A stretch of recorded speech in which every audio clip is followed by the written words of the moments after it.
Percy's Predicament. Toby brought Henrietta to the top station. Percy was grumpily shunting. "Hello, Percy," he said. "I see Daisy's left the milk again." "I'll have to make a special journey with it, I suppose," grumbled Percy. "Anyone would think I'd nothing to do." Toby pondered the problem. "Tell you what," he said at last. "I'll take the milk. You fetch my trucks." Their drivers and the station master agreed, and both engines set off. They thought it would be a nice change.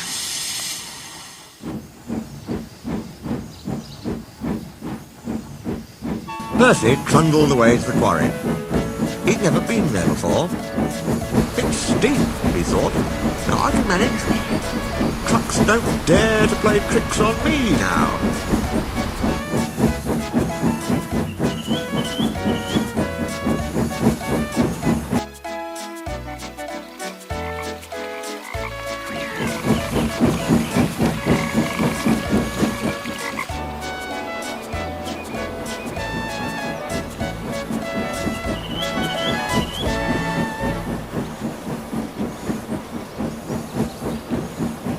He marshalled them in a lordly way.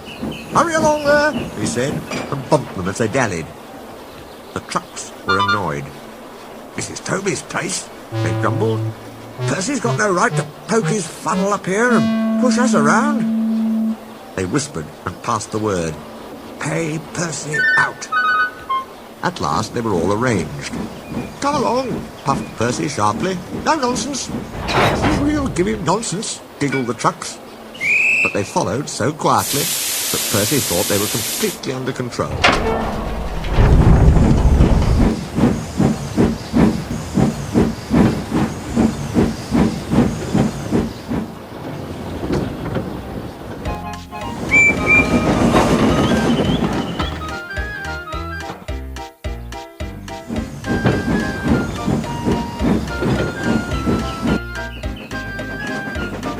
They rumbled along the twisty line till they saw ahead the notice saying, "All trains stop to pin down brakes." "Peep, peep, peep," whistled Percy. "Brakes guard, please."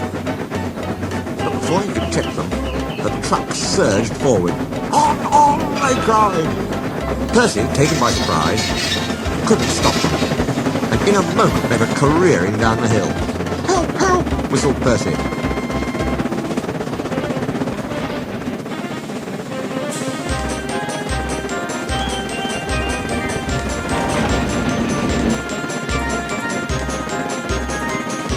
The man on duty at the street crossing rushed to warn traffic with his red flag, but was too late to switch Percy to the runaway siding. A slow-moving cockerel lost his tail feathers as Percy thundered across, and Percy couldn't bother with him.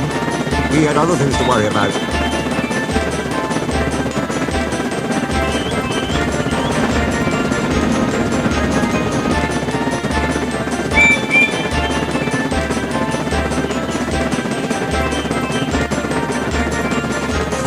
Trying to grip the rails, he slid past the engine shed into the yard. "Beep, beep! Look out!" he whistled. His driver and fireman jumped clear. Percy shut his eyes and waited for the end. The brake was in smithereens. Percy, still whistling fit to burst, was perched on a couple of trucks, while his own trucks were piled up behind him. The fat controller arrived next day. Toby and Daisy had helped to remove most of the wreckage, but Percy still stood on his perch. "We must now try," said the fat controller crossly, "to run the branch line with Toby and a diesel. You have put us in an awkward predicament." "I'm sorry, sir." "You can stay there," the fat controller went on, "till we are ready. Perhaps it will teach you to be careful with trucks." Percy sighed. The trucks wobbled beneath his wheels. He quite understood about awkward predicaments. The fat controller spoke severely to Daisy, too. "My engines do not tell lies," he said. "They work hard, with no shirking. I send lazy engines away." Daisy was ashamed.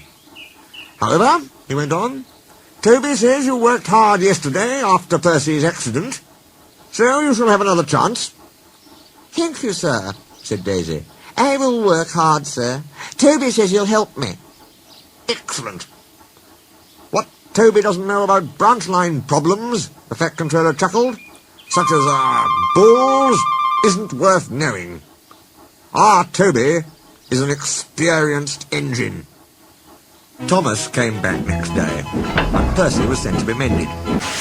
Annie and Clarabelle were delighted to see Thomas again, and he took them for a run at once, because they hadn't been out while he was away.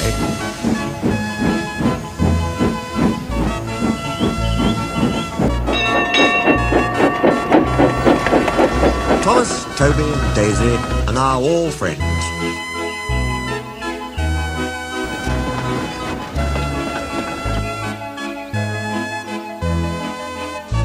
Daisy often takes the milk for Thomas, and when Toby is busy, she takes Henrietta.